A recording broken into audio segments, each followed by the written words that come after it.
What is going on, my people? Welcome back to the channel for another album review. I'm your boy Nasim the Dream. If you're new to the channel, just go right on ahead and hit the subscribe button and hit the bell so to always keep notified on my newest content. And today I'll be reviewing the brand new Slipknot record, The End So Far. Iowa-based heavy metal band Slipknot has released their 7th full-length project, The End So Far, which, by the way, is actually Slipknot's final album coming out of Roadrunner Records. Roadrunner Records is actually the label that originated with signing Slipknot since the very beginning, since their debut 1999 self-titled album. Because of a record like this under Slipknot's belt for their discography, Slipknot has been one of metal's most beloved bands ever since following Iowa, another classic record marking so much aggression into the material, especially showing how talented Corey Taylor really is as a vocalist and how talented the bandmates are. So on my personal feelings about the band, I've been pretty satisfied with most of what they've been really coming out with. All Hope Is Gone has really been the last record that I would say I thought was actually pretty good. Everything after that I would say is about average level rock material, with mentioning the projects like The Gray Chapter and then the latest LP coming out before this brand new one, We Are Not Your Kind. I would probably be honest and say my thoughts are a bit biased sometimes, but I would say these records reach about a bare minimum for being satisfactory, but mostly because they each have a few songs I can still really enjoy to this day. With tracks to mention like Catastrophe and The Devil and I and The Great Chapters, and I personally did like We Are Not Your Kind a bit more than this record. I would definitely say it's for sure better than the record, with tracks that I really do enjoy like Neo Forte, All Out Life, Red Flag, and Unsainted. Now, admitting that these two projects range from mediocre to average level entertainment, I can't say overall I was really hyped for this newest album, but honestly, it's not like it mattered that much to me anyway. And I say this because, again, this is not only one of my personal favorite bands of all time. Slipknot has undoubtedly made their mark as one of the most influential nu metal bands in its era, and one of the overall most successful and talented rock bands to ever play. So normally with a Slipknot record, we usually get an intro track normally under a minute that's some kind of sample or just artificially designed passage that extends whatever is in the second track. This time we get something totally different, a whole brand new approach with the track Adderall that introduces this full-length song actually as like a gospel style soft rock jam with some noise elements and glitch elements to it. And I know this is not really gonna be on par with how most people feel about this beginning. I was kind of all for it, because Corey is not a normal vocalist, especially in the metal genre. He can actually sing beautifully if he really wants to his full potential, and he sounded quite nice on here. I really like the approach. But unfortunately what follows this track is the dying song, Time to Sing, which is one of the singles released for the album that I was already on the mild side for, especially because of the way this track kicks off. Like, I just don't like the acapella chants and how they really come off. They really feel awkward on here to me, and it's not typical with the heavy metal sound that Slipknot brings on here. Going from Adderall to the dying song is just polar opposite correlation with each other, where I just felt like this was just a poor track transition at this point. Because like I mentioned, I was actually invested into this intro track. It had me really believe that Slipknot would go into something more deeper, into some melodrama or some theatrical themes, and that could have really made an impression on me, and like a really great farewell. Obviously not a farewell permanently, just a farewell to the label. And then after this comes Chapeltown Rag, which I think I prefer definitely more, but it's still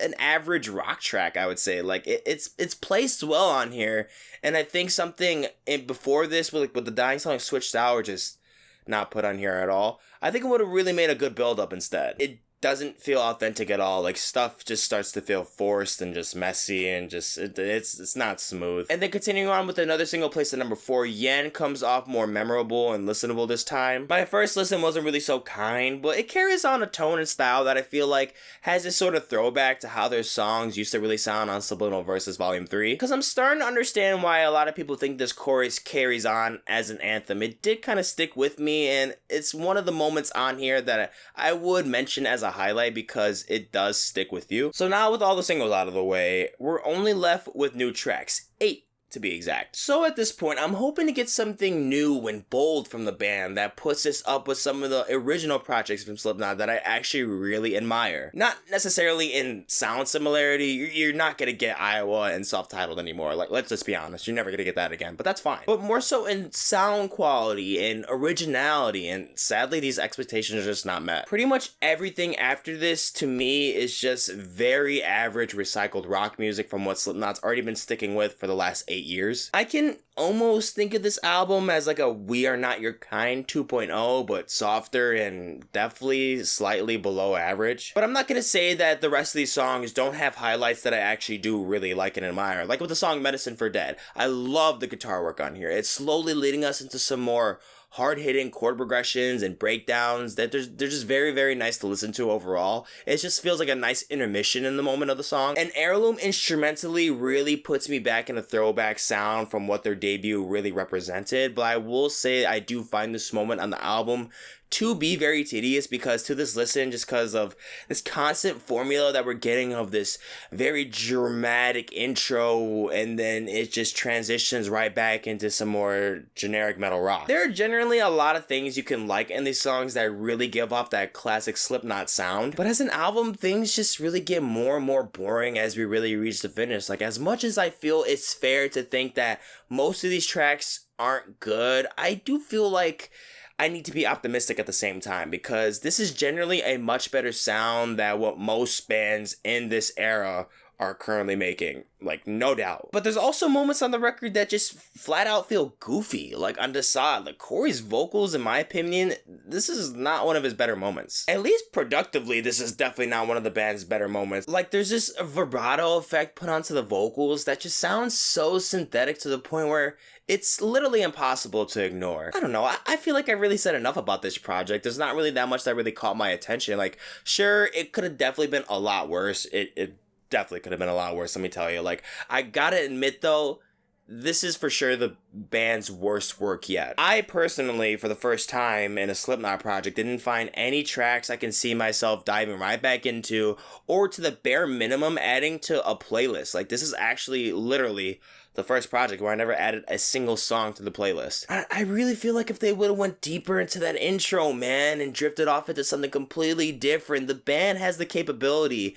And I don't see the band being afraid of making decisions like this. I mean, they're already about to go independent, so I feel like you're okay with sounding different. You already made this intro track. And I'm sure fans would have definitely responded poorly, which, I mean, they kind of already have anyway, but I really think I would have gave it a chance. But yeah, this is just another typical uninspired Slipknot record that could have definitely used new tropes, could have definitely used better writing ideas, definitely could have disposed of the intro, since it just sets this whole thing off balance instead of actually diving into new song ideas and genre influences. But yeah, at this point, it just really has no business being on here. Well, listen, I'm not gonna lie, I'm gonna revert back to what I said in the beginning of this video. No matter what, I'm still a ride or die Slipknot fan.